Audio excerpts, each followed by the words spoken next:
Welcome everybody to today's quarterly report. We have with us our top leadership. We have a space for Q&A at the end of the session, and we are also broadcasting through an X space.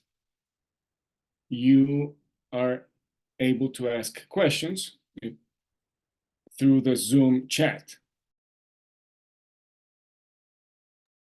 We have simultaneous interpretation from English to Spanish. You can click on the interpretation button at the lower right-hand corner of your screen. We thank you for being here with us, and we will now hear from Ricardo Sierra, our leader at Celsia. Yes, good morning, everybody, and hello to the team as well.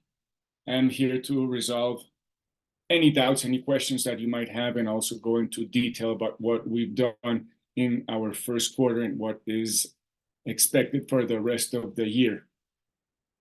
We are broadcasting through Zoom, and we are also here live on our next space. I want to start by talking about the stock repurchase program. It is very important to talk about the independent mechanism through the modality of book building that we closed yesterday. We received total acceptances for 7.1 million shares, and the cutoff price defined by the commission was 4,300 pesos, and we awarded therefore 4.56 million shares for a total of 20,000 million pesos, which was equal to what was offered. We want to say that we received a relatively low number of acceptances to our offer. And this, well, we thought that was going to be different, and the range was pretty dispersed. So the investors might be seeing more value in the company. With this award, the stock buyback program has reached 3.37 million, which is equivalent to the 12.47% of the 300,000 million approved by the Assembly. Once we have completed the buyback through the independent mechanism, we will resume the transactional mechanism. That would be on May the 9th. And this transactional mechanism will allow us to be present in the market to continue to provide liquidity to the stock for approximately, we can buy back approximately 460 million per day. We are very satisfied with the way this program has been developed and how the market has responded. Since we announced the start of the buyback, Celsia's share price has increased more than 60%. And the average daily traded volume has grown by 3.7 times compared to 2023. That is one of the most relevant factors that for the Assembly when they made that decision to award resources for 300,000 million pesos for 3 years for this buyback program.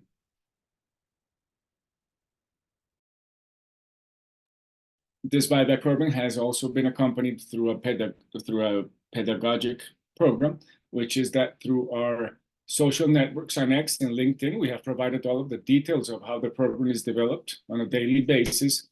And we've also worked hard on developing content on the company so that everybody can become more familiarized with us. So that, as I said, we've bought back 37,000 million pesos, and our average price is 4,300 pesos per share. So let's talk about the El Niño phenomenon. We are crossing a threshold, and we're leaving behind the El Niño phenomena for 2023-24. It is a difficult time for the company, so I wanted to recall what we went through in 2015 and 2016 with the El Niño phenomenon, what we learned and which we can apply to this year. At the time, the company went through great challenges that led us to report a very bad results in Colombia. We had an EBITDA of only 298,000 million, with a margin of 12.7% and a net loss attributable to the parent company for 82,000 million pesos. So 2015, 2016 was a very hard year. That led us to cash flow problems that to overcome these, we had to take start decisions. We had to sell one of our portfolio investments, 2% of Grupo Sura, and for the only one time in history, we declared a stock dividend. The shareholders had it at 3,300 pesos at the time, and that allowed us to overcome our cash flow problems derived from the El Niño phenomena. That was very tough that year.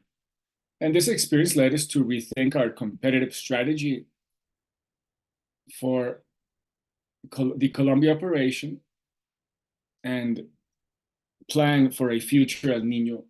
So over the past 7 years, we set out to make this company a more resilient company. So we sold thermal assets like Zona Franca Celsia, 610 megawatt capacity. We developed solar projects. We were pioneers in this segment here in Colombia.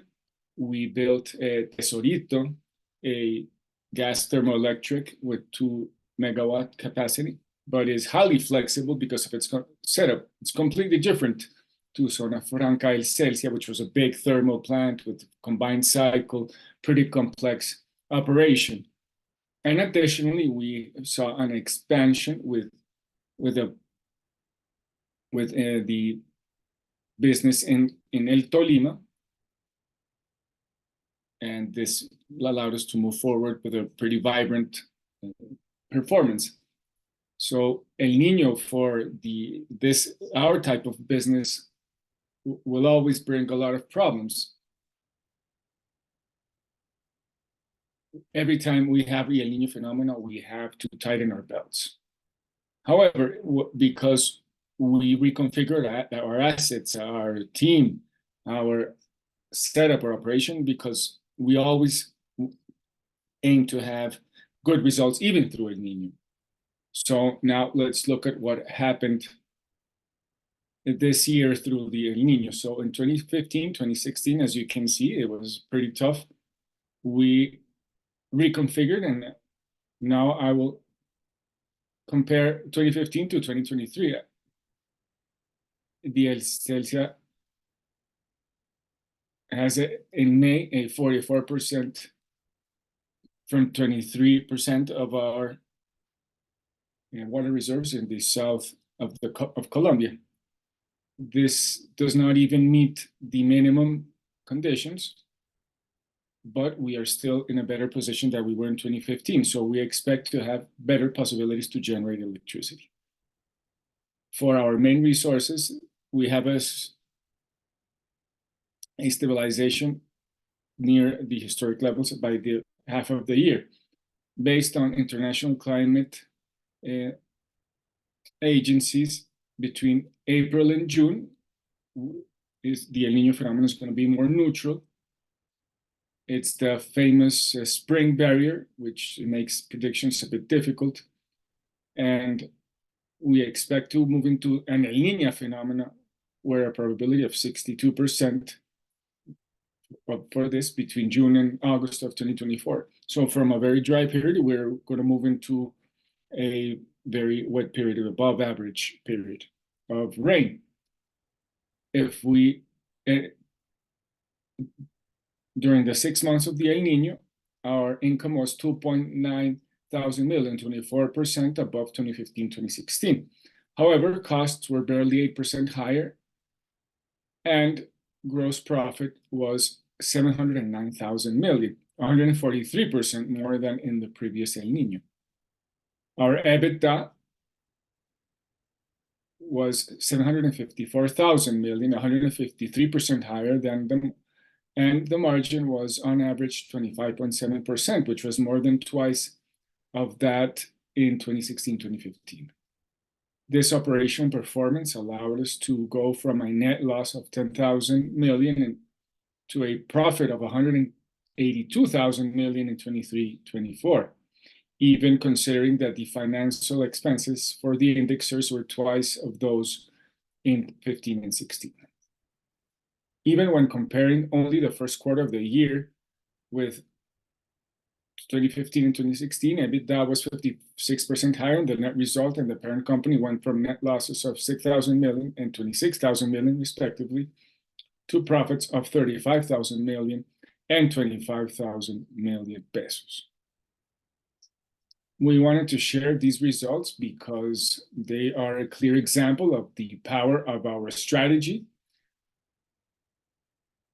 especially at that crucial moment, and this allowed us to move forward with very good performance. We are celebrating that we survived the El Niño with positive results, and this allows us to celebrate a first quarter that cannot be compared to the first quarter of last year, logically, because one El Niño can only be compared to another El Niño, so that's why I had this detailed exercise. And to tell you that we are celebrating. When Esteban gives us the financial report, we can talk a bit about the perspectives for the rest of the year and a bit about how we expect things to go for the rest of the year. So this chapter, we wanted to accompany it with regulatory matters, which have been on the news in recent weeks. The different CREC resolutions have been published that seek to increase the supply of energy in the face of El Niño, addressing the situation of reservoirs at the national level and mediating the use of energy. So we are going to invite Carlos Solano, our regulatory affairs leader. Welcome, Carlos. Please tell our investors and listeners what is happening on the regulatory front. Thank you, Ricardo, and good morning to everyone. As you said, in the recent weeks, we have seen great regulatory activity on the part of the Ministry of Mines and Energy and by the CREC, which recently had a recent quorum to deliberate again. But we insist that the government has to name commissioners, all of the commissioners, so that institution can operate properly. Most of the regulations issued, as you said, are related to the condition of the low level of the reservoirs and the hydrological contributions that occurred at the end of March and beginning of April, where the main effects of these regulations were, of these measures. On the one hand, we had a measure that tried to incorporate into a minimum thermal generation in a forced manner, where the amount that will not be achieved in the dispatch obtained through the daily offers to the energy exchange by companies was programmed as a security generation, which implies that this additional generation needed to be paid for by all Colombians through the restrictions packaged, independent of the level of contracting of the entity that serves these clients. The minimum thermal generation goal was once at the maximum of the available thermal capacity, and recently, given the increase in rainfall, it has been decreased to zero. It is important to mention that SECSI and the majority of companies in the sector recommend to the government that it considered it pertinent to intervene. It was better to do so by activating the shortage statute, a measure existing from years previous, which gathers lessons learned from a previous El Niño phenomena, which allows us to include in the thermal generation that is considered necessary to be incorporated into the daily dispatch, but in a more technical way. Additionally, it was decided to force the generation of hydro plants that had more than 20 days of stored generation in the reservoir, a measure that is still maintained and produces distortions in the market. Finally, I want to highlight a measure that sought to encourage energy savings by defining a consumption baseline for each client, where those who consumed less were rewarded and those who consumed more were punished. However, the CREC dismantled the measure before it could be applied by the companies. We consider that in recent days, as you said, rains have been coming back, so the market should be allowed to operate without intervention so that each company can manage its resources, seeking a balance between recovering the level of their reservoirs and avoiding discharges at the end of the year, given the forecast of the occurrence of La Niña for the second half of the year. Thank you, Carlos. Yes, maybe in the Q&A we can give you more detail about these measures, and if somebody wants more detail, we can provide it. So let's look now at the results of the first quarter, highlighting the most important factors. At the energy services business, we had 661 gigawatts hour generated from our water plants. Midelectrica reached 48 gigawatts hour. Central America, 57 gigawatts hour, for a total of 766 gigawatts per hour. The generators' commercial commitments were 1,249 gigawatts during the quarter, 8% more than the last year, which left us with a next buyer exposure in the stock market, after the contract purchase and commercial representations was 128 gigawatts hour. In 2023, the same exposure was a net seller of 287 gigawatts for the quarter.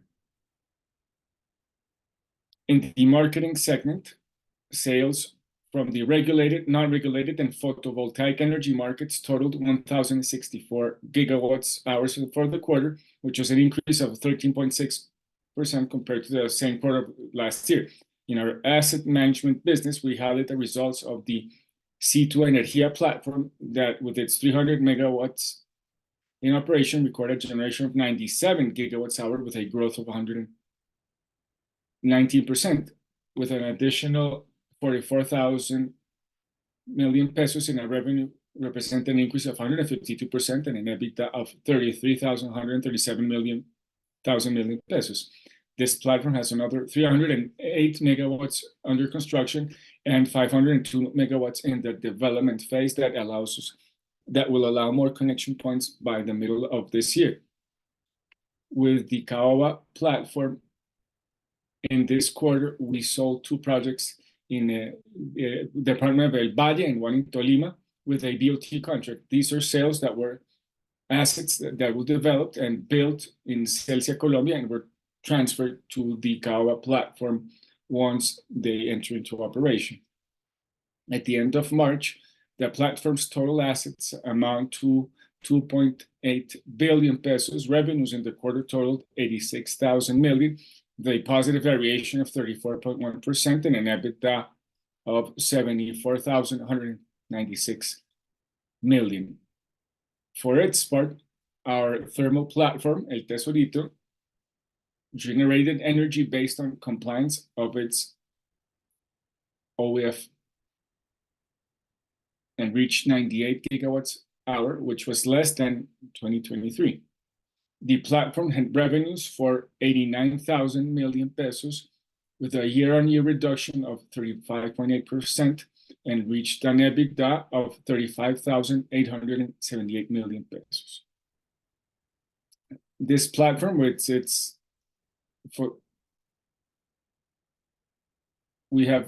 still complied with our gas commitments with our suppliers, and we were able to act when we were required by the system to be able to comply with our requirements. For the Laurel platform, this platform is the small solar energy platform below 8 megawatts, which has more than 90 photovoltaic systems, and we reached 3,900 million in revenue, a 29% growth, and this system represents 34 megawatts of installed capacity and accumulated generation for 2024 of 10.13 gigawatts hour. Now we will hear from Esteban, our financial leader, who will tell us about the financial details.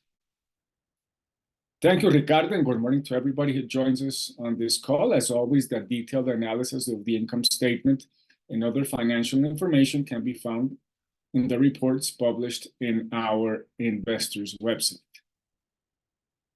In the first quarter, consolidated revenues totaled 1.37 billion pesos, decreasing 8.7% compared to the same period in 2023, as a result of the lower availability of water to generate electricity, of which you already spoke of, which explains the lower volume of energy sold both on the stock market and in terms of contracts. On the other hand, the use and connection of networks involving Tolu Viejo, which belong now to the CAWA platform, and we will see them included in the income of the MPP. On the market segment side, revenues increased 23.4% due to a greater demand from both the regulated and non-regulated markets, given the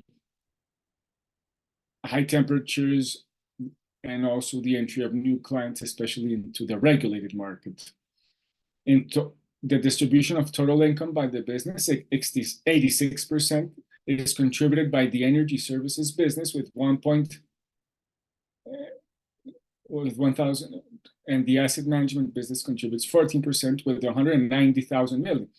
The sales costs for the quarter were more than 1 billion, registering an increase of 6.4%, due mainly to the increase in generation costs due to the El Niño phenomenon, higher fuel consumption, and higher depreciations and amortizations due to the capitalization of our assets related to the loss management, and also the amortization of usufructs of solar farm operations.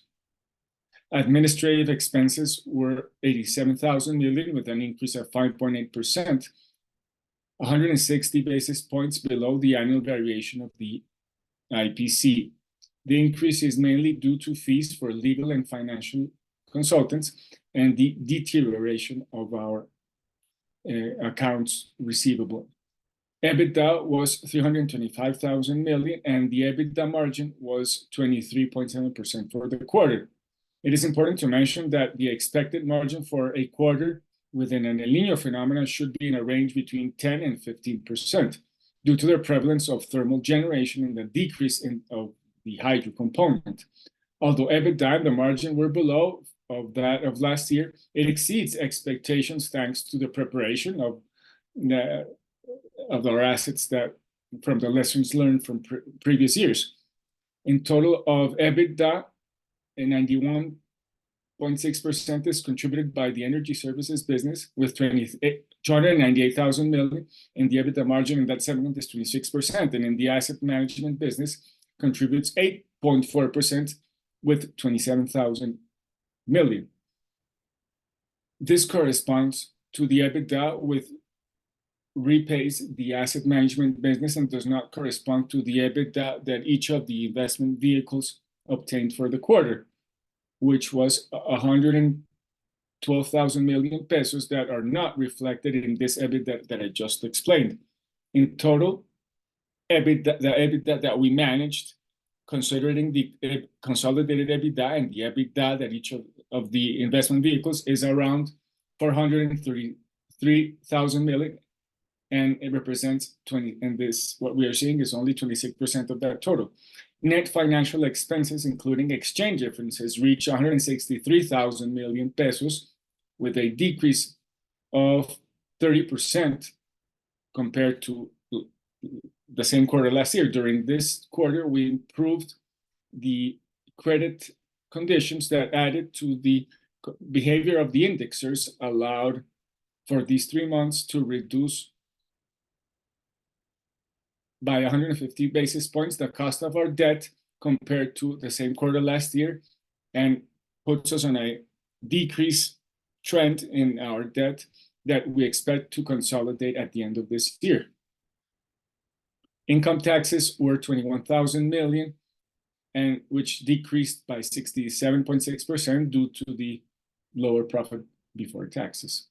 The results of the first quarter for 2024 led to a net profit of 29,000 million pesos, with a decrease of 75.7% compared to the same period of the previous year due to the effects of El Niño, and the net profit attributable to the controllers of the holding company reached 21.5 thousand million pesos.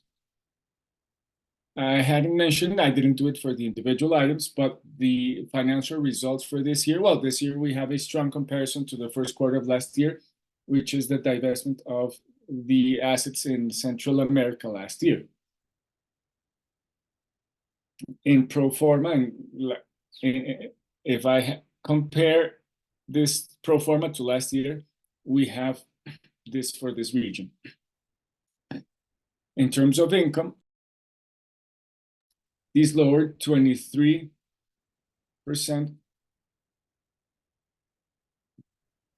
EBITDA is 73. Financial costs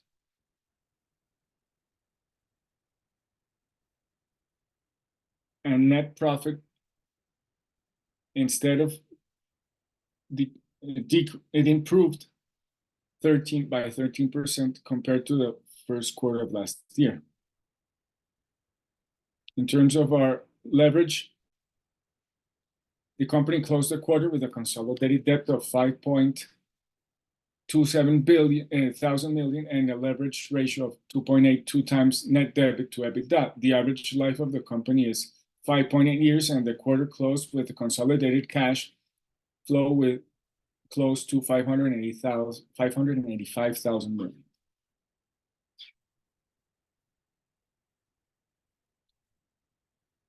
Taking into account the sale of assets in Central America and the effects of El Niño, we estimate as an organization that the consolidated EBITDA for 2024 should decrease by 20% compared to the number of 2023.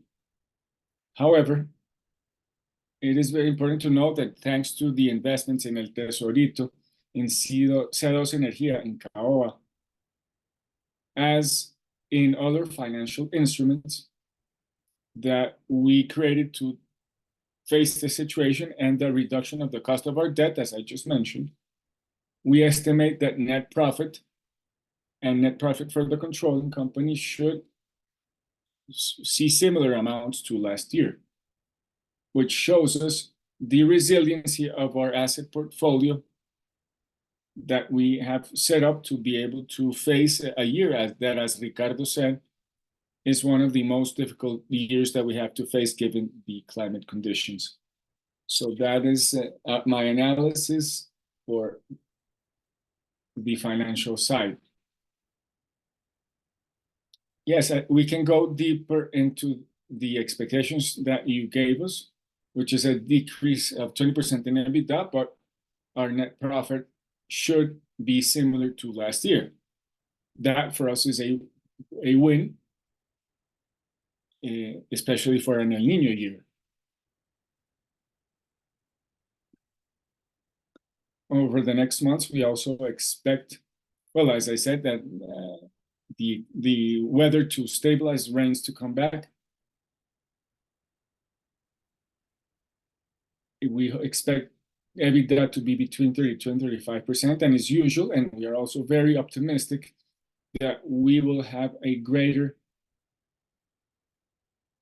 reduction in the financial expense by the end of the year. Maybe Esteban, we didn't mention this, but the estimates is that we have the debt should be at the last, yes, net debt should be at the same as last year. So now let's move to ESG issues. We want to tell you that we are carrying out an ecological protection program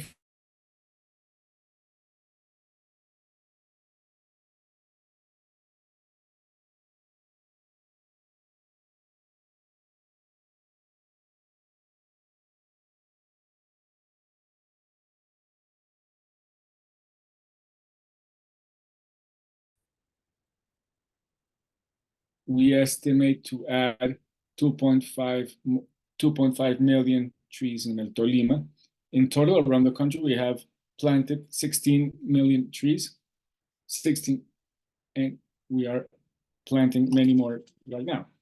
In this region of Colombia, we have 1,000 inhabitants in the Sahagún rural area, in the San Antonio y Laurel town, where we operate the El Tesorito. These are two towns to which the arrival of our productive activity has changed the social conditions and the infrastructure conditions that they usually had. And we had a big success, which was to deliver a 24/7 water service they had very bad aqueduct, but now it's very much better. And now they have drinking water at their home and also aqueduct service regularly.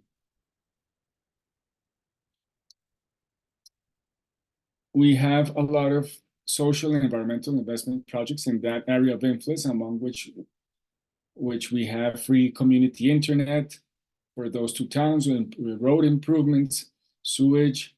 We are also working on another sewage system there. We are creating sports field, and we are also providing water filters and school kits, as I said, and among others, training, education, etc., and also job creation, which is quality job creation, which is very important for that area. We have an upcoming new phase, which is the improvement or maybe the rebuilding of a school that allows the kids to take the next step in their lives. So we conclude the first quarter report here. We invite you to have to a Q&A session. Thank you, Esteban, Carlos. So we are open to questions. Please raise your hand through Zoom. And also on the X space, we have a mechanism to be able to type in your questions and raise your hand. So we have a first question here through Zoom, which is by Joselito Gomez, and he is asking, he's talking about the buyback program. What is the percentage of progress for the buyback program, and what are the price expectations for the first quarter? Thank you for your question. I can tell you that, as Ricardo said, I think we have already published the award bulletin. We had 4.6 million shares, which means we bought back 37,000 million of the 300,000 million that the Assembly authorized. As Ricardo said, the important thing is that we've multiplied the daily average traded volume by 4 times. Liquidity is important in the market and in this process, so by Thursday of this week, we will start again the transactional method for further buybacks. Thank you, Esteban. And now we will hear from Ricardo Sandoval through Zoom. Ricardo, go ahead, please.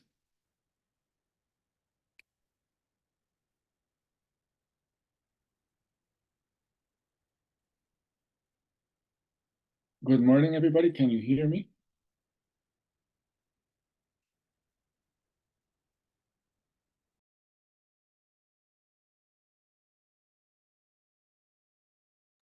I have several questions, several doubts regarding El Tesorito. I wanted to know if the decrease of thermal generation at El Tesorito for the first quarter of 24 had something to do with the decrease of gas supplies in the Canacol production fields. I wanted to know if you have guaranteed the supply of gas for El Tesorito with Canacol in spite of the decrease in gas production by that company. And my last question regarding El Tesorito is,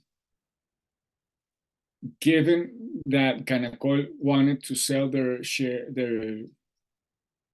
shares in El Tesorito, would you be interested in acquiring them? And if that is so, at what EBITDA would it be reasonable to do so? Those are my first questions regarding Tesorito. The second question is more for Carlos. I want to know if the CREC resolution that forces daily generation on thermal plants has some sort of negative effect for you in terms of real income or accounting. or if it's just in accounting terms. And my last question is it is possible maybe to give us an update on the execution plan for Cedos Energía that, as I have understood it, has at a maximum goal of 600 installed megawatts of a solar capacity, but I'm seeing that you're aiming at 1,130. So I wanted to know that difference of 130. What's the execution plan for that? What is the capex that you are expecting? What's the timeline? And those are my questions. Thank you.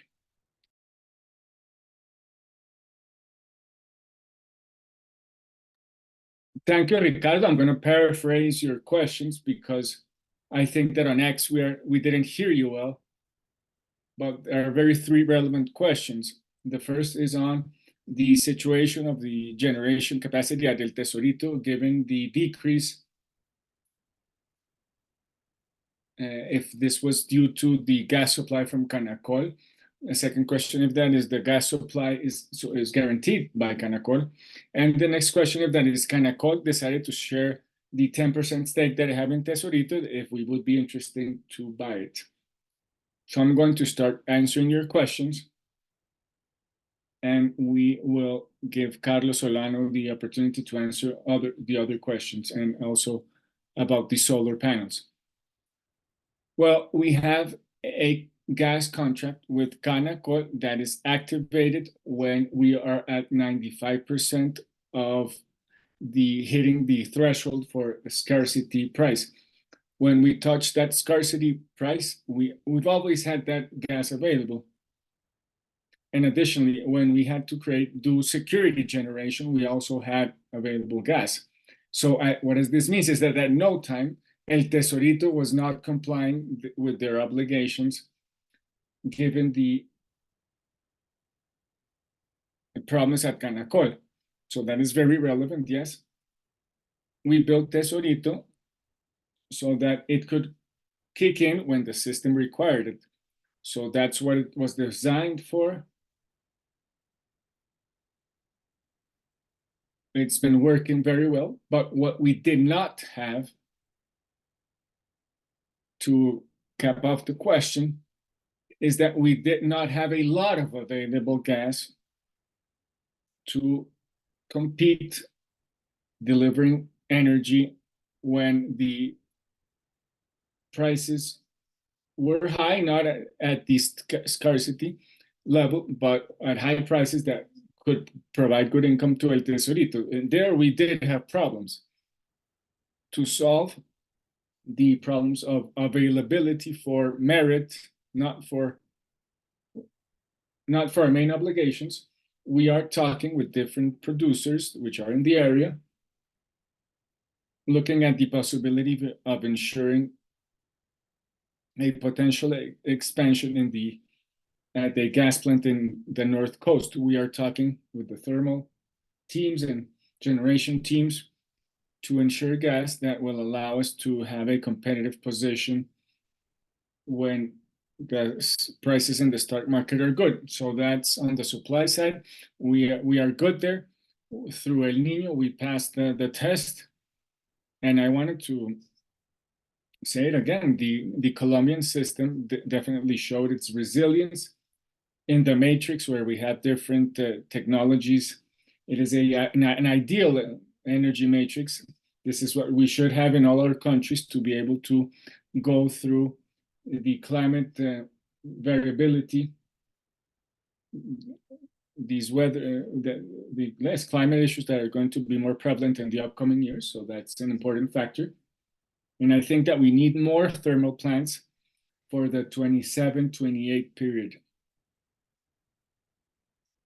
Additionally, if they would sell, yes, if Canacol decides to sell their stake, I think that the partners that of El Tesorito would be interested in acquiring it, but I couldn't tell you at what EBITDA we would consider it. So on the second question, which is for Carlos, on the correct resolution in terms of thermal generation plants. Yes, to be able to talk about the effects of this resolution, we have to divide the periods in two. The first period, which coincided with low rain, and the market naturally was having a lot of thermal generation. So at that time, the effect of that resolution in the market, even for Celsia, was practically innocuous. But as hydric came in, there was a distortion because there was less space for hydro, and that competition for the hydro competitors distorted the stock price and artificially lowered it. And this meant that all of hydro generation was security generation. So for us in El Tesorito at the time, at that plant, that normally, because of its efficiency, has important good margins, well, the margins came down basically to zero, and we had some negative impact because of that. Well, this just was for a short period, because after a few days, the government reviewed the thermal goal to zero, which is where we are now. So that's why we are not suffering any impacts of that measure that is still valid up until the end of this month. Yes, Carlos, this measure is very complex because when thermal generation moves into a security generation, all Colombians pay that cost. Yes, Ricardo, yes. I mentioned it when I talked about the regulatory issue. This intervention is not the most accurate intervention because thermal generation that we want to force to guarantee supply in the country is not creating the price that it needs to be paid at, but it needs to be paid at through restriction payments, and this is going to be paid by all Colombians. And this will be reflected in the energy bills next month. Should we move on to the next question? Yes, everything is clear up to now, thank you. So Esteban, let's explain to our listeners on the C2 Energía platform, which is going very well. Yes, C2 is at 300 megawatts in operation. We are in the process of building 300 more megawatts. This includes several solar farms, which includes the biggest complexes, which is a complex of 6 farms in Tolima, 120 megawatts. So those are the farms that are under construction that are added to the farms that are in operation. That means the 600 megawatts by the end of the year. And by the end of the year,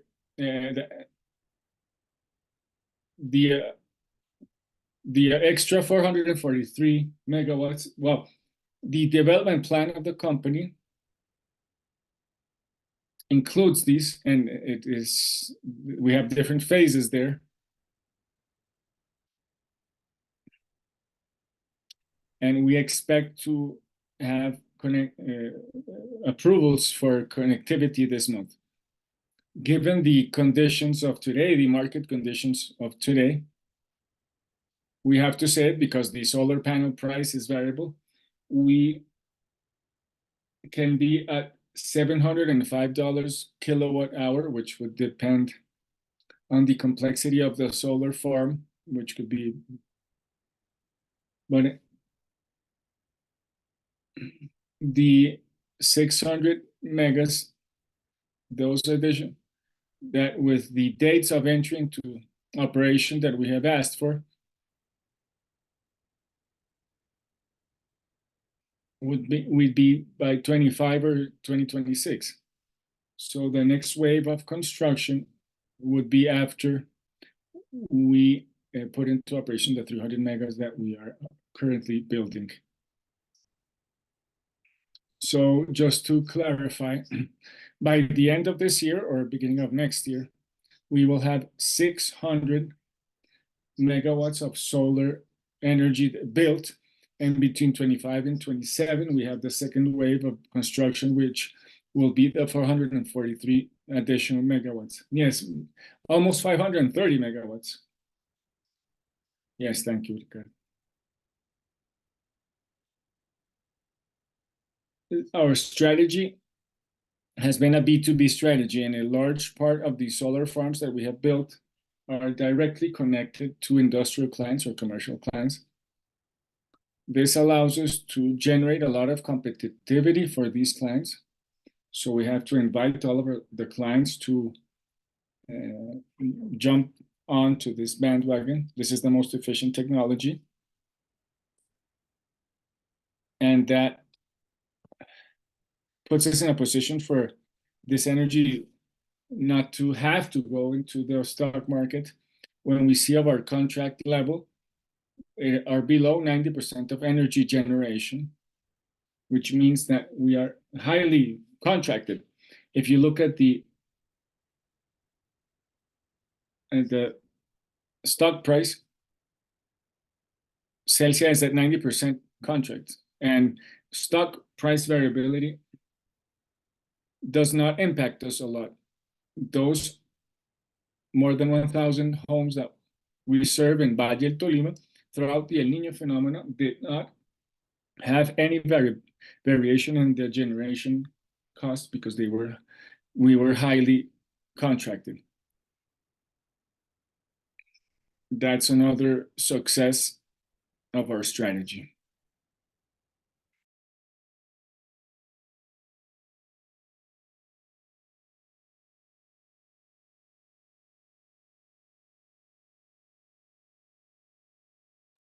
Let's go to X for a question. Taking into account the pension reform, how can this affect us if the pension funds hold a large number of shares?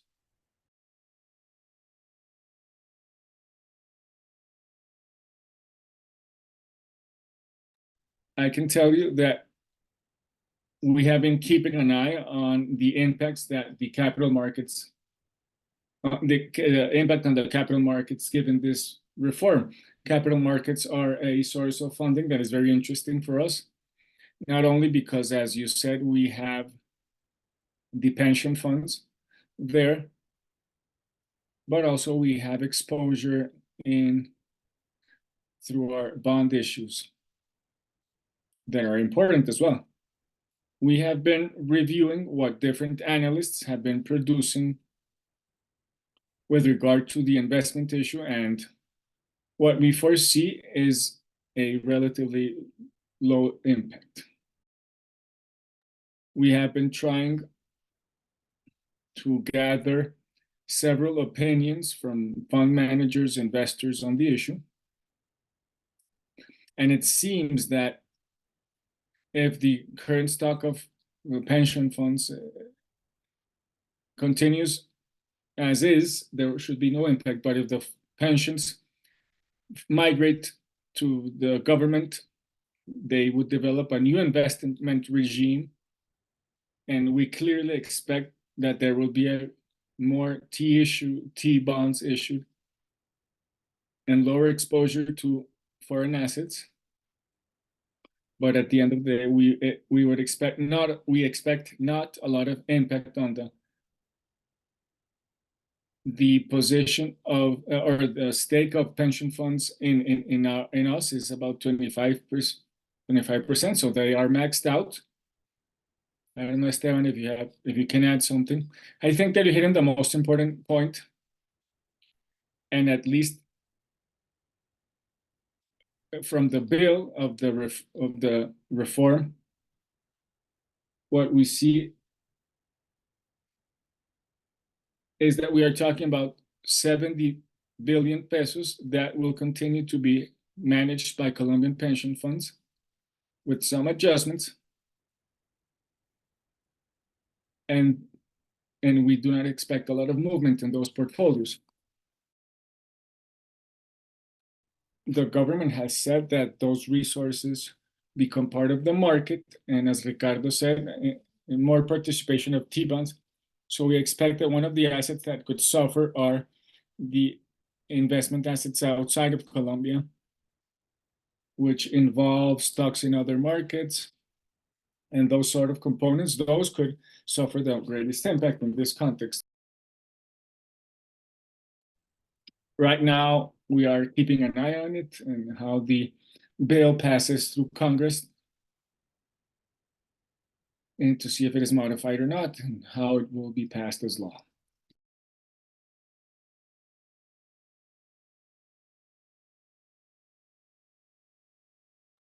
We will come back to Zoom. There's a lot of people on X right now, and so I welcome you to the first quarterly report for El Celsia. We are in the Q&A session right now, and we have a question from Ana Huasca. Good morning. I want to know if you can give us a bit more detail on the environmental costs of the Alban and Prado plants.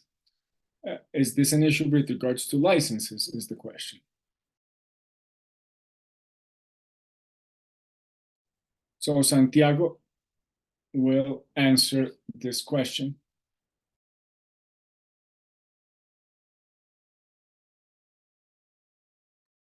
But before, Santiago,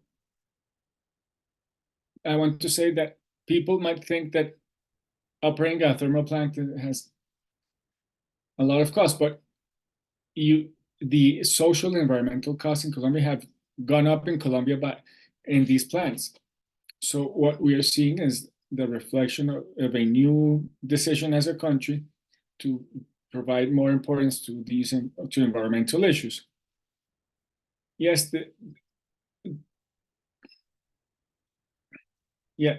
these plants were built before 1999, and so they have an environmental management plan, and they do not have a license. Alban is, we are forced to do water quality issues. As Ricardo said, those measures are being complied, but given security issues and community issues, the work is suspended, but that represents most of the cost. And in Prado, this also involves the environmental management plan that involves building roads around the reservoir. So those are the two issues that you can see reflected in the cost. With regard to what Ricardo said, yes, effectively, between mandatory and voluntary investments, we have increased costs. In last year, we closed with an investment of more than 1,000 million pesos between mandatory and voluntary investments. So the investments have increased, and that does not even include the development of new projects. I think that is interesting. Our environmental plan is very good in this company, but we have to look at it within certain limits, because eventually some projects could leave the viability range.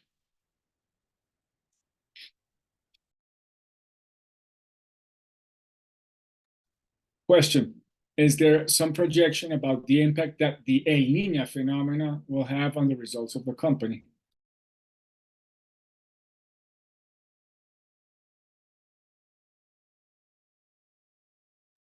I think this phenomena will be very different, because the company's contracting level is very high. In terms of our historical mean, which is around 70% of our energy to be contracted out, right now we are closer to 90% of our total energy being contracted out.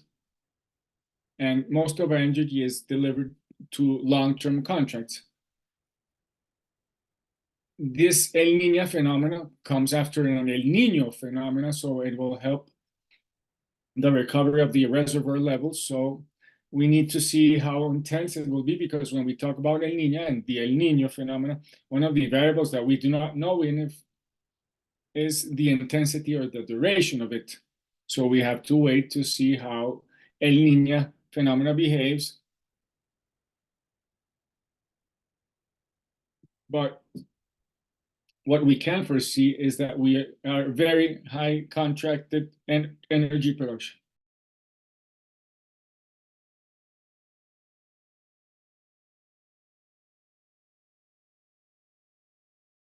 We have another question now we have Sebastián Gallego. He thanks us for our presentation and he has several questions. Number one, can you give us your opinion on possible processes of wind farms in Guajira? And can you share the medium-term strategy for the platforms? Could we expect divestment from these vehicles, or how can we achieve that the market recognizes these assets and the valuation of Celsia? Thank you, Sebastián. Yes, you asked about wind farms and what is happening in Peru. Yes, in Guajira. In Guajira projects, we are moving on in terms of licenses.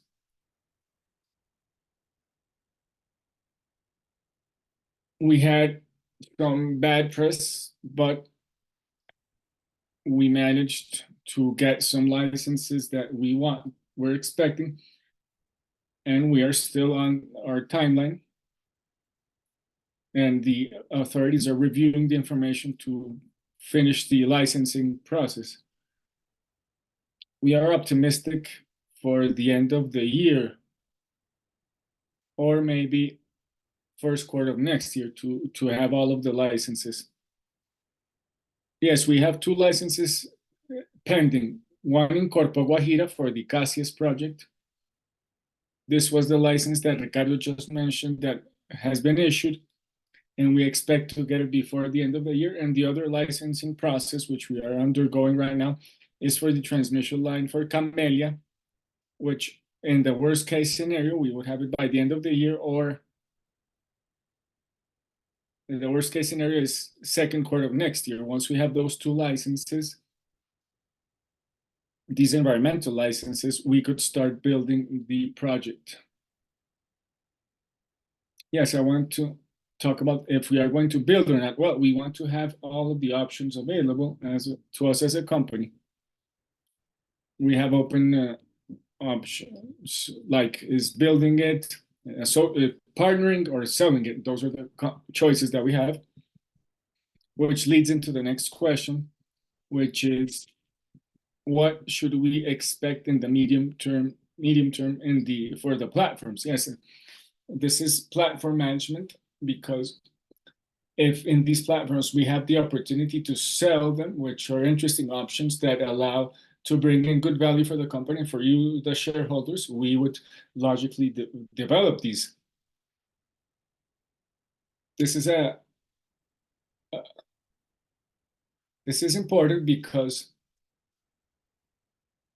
Sebastián, what you're asking is if the stock price is reflecting the value of these platforms, the intrinsic value, which is clearly not.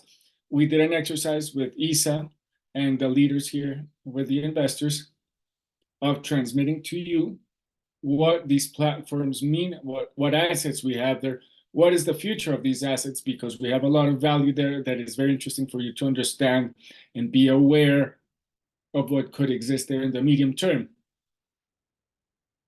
So the cherry on top is twofold. We started to build a small wind farm between Atlántico and Bolívar at 10 megawatts, 2 generators, which should be built by the end of the year. This is interesting because it's an experiment that we want to hold in that area to see how construction goes, to see how operation goes, in an area that has less strong winds, but have more certainties in terms of construction and operation than what we have in Guajira. And Esteban will talk about what is happening in Peru. Before I talk about Peru, I have something with regards to the platforms and value, which is that we want to invite you to ask us, as you have in the past,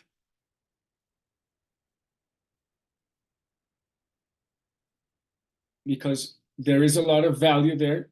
We said that 26% of our EBITDA comes through the platforms, and that is not part of our consolidated EBITDA. So on the back of your question, please ask us more questions about the platforms. We want to help you understand the value that we have there.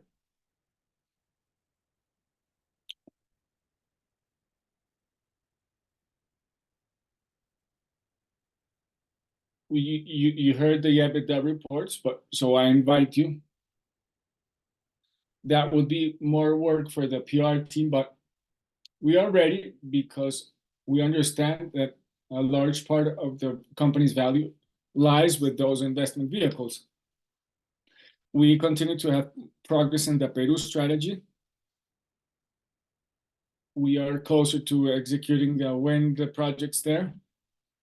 We overcame an important hurdle that we had in the purchase of the Carabelli project, and we were able to present it together with the seller and together with a company that had land rights in the place that we needed. We were able to present to the Peruvian government for them to award the land concession, the land use concession, and thereby close the sale or the purchase of the project. We are very ready to build those wind farms there in Peru.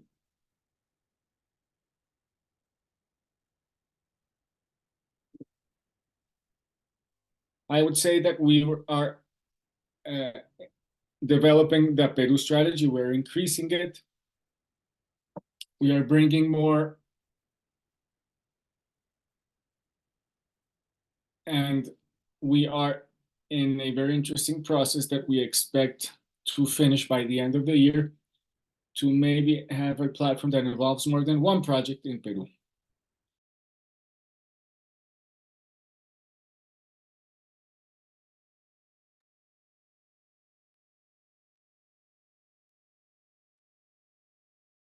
Saul on X asked about further investment projects, so I think that we have answered that question as well. We have somebody on Zoom that asks the following. I have 3 questions. You have a leverage of 2.82 times net debt to net EBITDA. Do you have a goal for the future to have a lower indicator? In the financial statements of the first quarter, we have an increase of the pressures of the debt on the short term. What is Celsia planning on this? In respect to commercial debtors or debts payable? This is an anonymous question, but yes, we can answer it. Yes, the 2.8 times debt to EBITDA, according to Fetch and S&P, we have a AAA rating, and we will continue with a AAA if we do not cross the 3.5 threshold. We will continue to deleverage as planned. Now that the debt cost will come down, we will see that that component of the net debt will decrease for this year. As we said before, we expect net debt to be at 4.1. This will involve debt repayment, which leads to the second question, which is short-term pressure. Yes, we have capital working for 2 fronts. One is those debts for the rest of the year, which are going to be repaid as part of the use of the cash flow for the company. And in terms of the best use of resources, we have to see if we extend the debt payments or if we pay them this year. Our structural debt is the debt that represents the 5.8-year horizon that corresponds to debts that normally cannot be repaid. For example, the corporate bond program. where we have 2 billion pesos in bonds issued, which is the custom in this market. They are not repayable. And in terms of other debtors, well, one of the effects of El Niño that we haven't mentioned, but one of the big effects that the El Niño has is the effect on working capital, because we are buying a lot of energy to cover shortages in hydro and fulfill our contracts. So we transform our working capital through this period.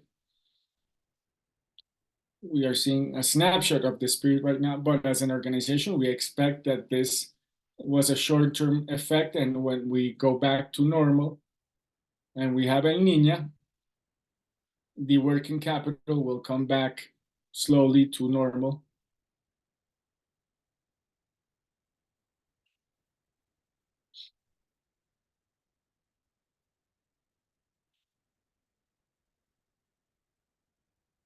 Thank you, Esteban. Pablo Castro asks us, in terms of the buyback, what is the threshold for the stock buyback program?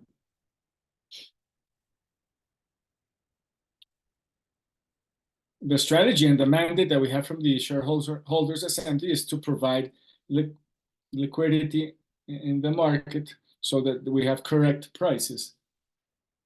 This objective, well, we think that we are doing very well in this.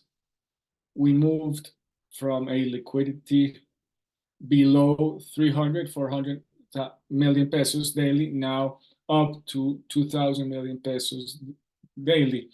We multiplied liquidity by 5 times. This is very important so that we don't have those pressures again that we had in the past, where transactions below 50 million pesos could drop the price of the stock, which were completely tied to the lack of liquidity. So that's the main objective. The commission is reviewing what we are doing, and we will continue to act and consolidate our liquidity point. We still have 260,000 million pesos to invest as mandated by the assembly, and we will continue to use them as a source for liquidity, but we are not correlating at the time the thresholds, but we see that the value of the company has room to grow, the fundamental value. So we emphasize that you should look at the energy services and our other business lines, that it should increase the value of the company.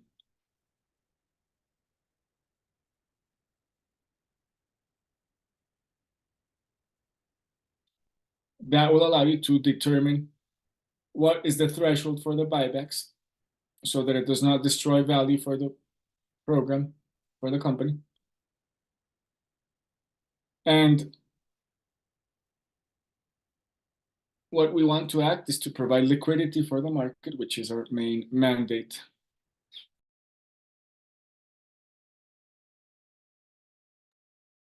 We have a question from Juan Francisco Jaramillo. He says, good morning.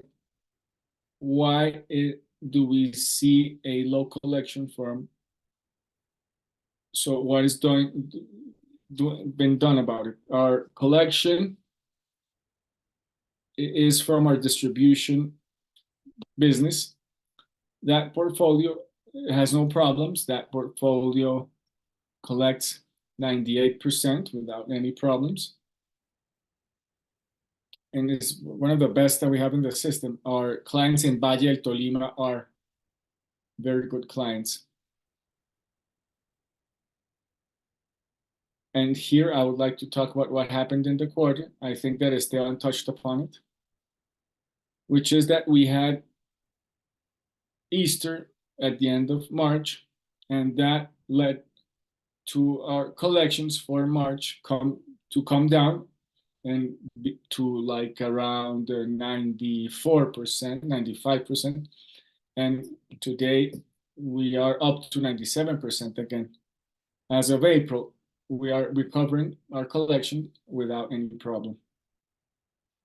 Logically, we have some areas in some towns where we have problems with regards to losses, but I think that they could be understood in light of the economic situation of some vulnerable groups.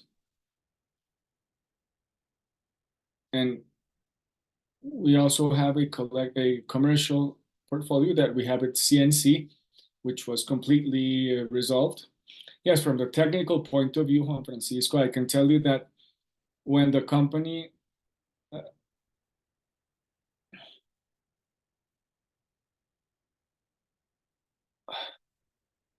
we do not have a lot of portfolio losses.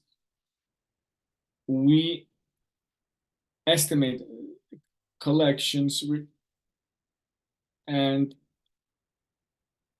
we average them on a historical basis.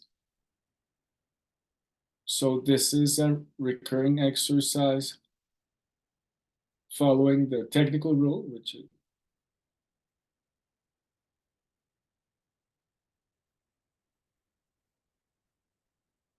it is a projection of collections, but it is not, well, actual numbers. And as I said, we had some issues, but we solved them already.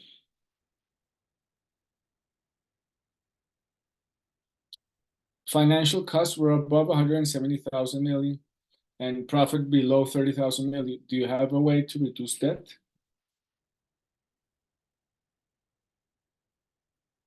Our debt stock has not grown over the past 3 or 4 years. And if you look at the growth of our EBITDA, it has multiplied. Our ratings are at AAA. So our level today is 2.8 net debt over EBITDA, which is very healthy and very manageable. When you look at the impact we had last year of 800,000 million in financial costs, that is very painful, yes, because that is more than twice what we usually have. So we do, or we are convinced that we will reach a financial expense that is manageable with regards to the size of our company, which is around 350 or 400,000 million pesos. And this will allow us to recover our net profit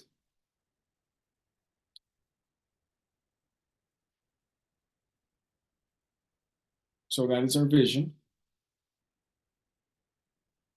If we look at the next 2 or 3 years with the growth of our platforms, and we look at the investment requirements and how we are funding them, clearly our operating cash flow, which is positive and is very interesting, it could possibly, we could have resources to strategically lower some of the debt, but that is more of a 2-3 year horizon.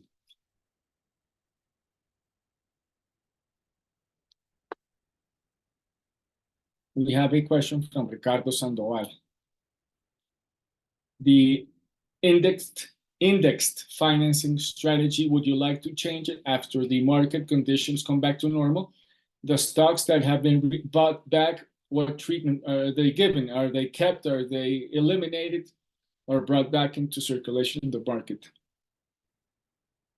With regards to the indexed financing strategy, the indexed strategy corresponds to our indexed income, both in terms of contracts, and they all have an annual indexation formula. So this is tied to our income. We always are looking at opportunities to provide more coverage and fix some of rates in the short term, but we have to recall that debt, the structural debt is 20-year bonds and other bonds. So those, yes, we can't do much about that.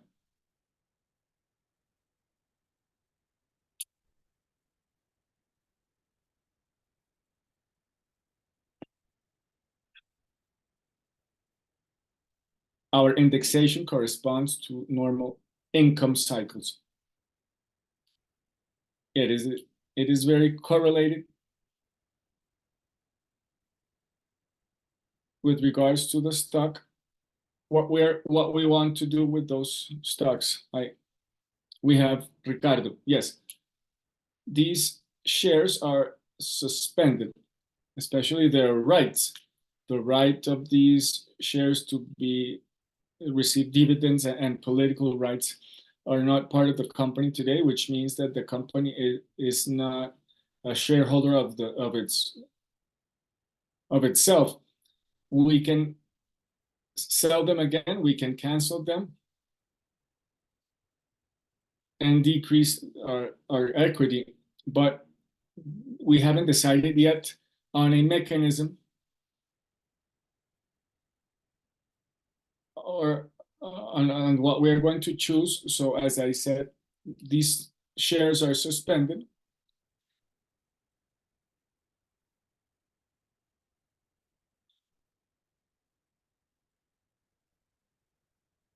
We have a question from Hugo Pacheco with regards to the buyback of 20,000 million pesos in the book building strategy. You approved a price of 4,300 pesos per share. Why is not this price reflected in the value of the platforms? Yes, it's a very simple explanation, which is that the independent or the book building mechanism is considered an off-market operation, and it is not part of the price or the volume of the platforms. This is on the margin of the stock market and need to comply with regulation. So you won't see this 20,000 million on the price of the platforms because these are buybacks through an independent mechanism. Thank you, Esteban, Ricardo. Final comments, because right now we don't have more questions. I want to thank everybody that was here with us today. We have very interesting times ahead. We have the regulatory issues that we have to sort out. We have to solve structural problems in the system. This will surely be discussed, but from the point of view of the company, we are convinced that this country needs much more of energy availability. We need to build more generation plants if we want the energy transition. We need a lot of transition energy and more transmission, because there's no transition without transmission, because the demand for energy is high around the world. The world is electrifying. We are talking about 2-3 times the energy demand. We are in a business where the future is very interesting, where we will have a lot of opportunities to grow. And in this company, we will surely have the first projects in wind farms beyond La Guajira, which is an interesting outlook for the country. And I can also tell you that our projects in Enerbit, our digital and our internet to home internet business, show important progress. They are reaching their goals, operational progress, and that is very good for us. In our energy front, where we are having annual sales between 200 and 300,000 million pesos, depending on if we include solar or not. This is another business where we look at the energy prices, where what people start to ask for energy, which becomes an obligation for the commercial and industrial businesses. So we have interesting strategies in that segment that we expect to be able to share with you shortly. We believe in this country, we believe in the future. So we will leave it on that note. We thank the team and all of you on this call. Have a good rest of your week, everybody.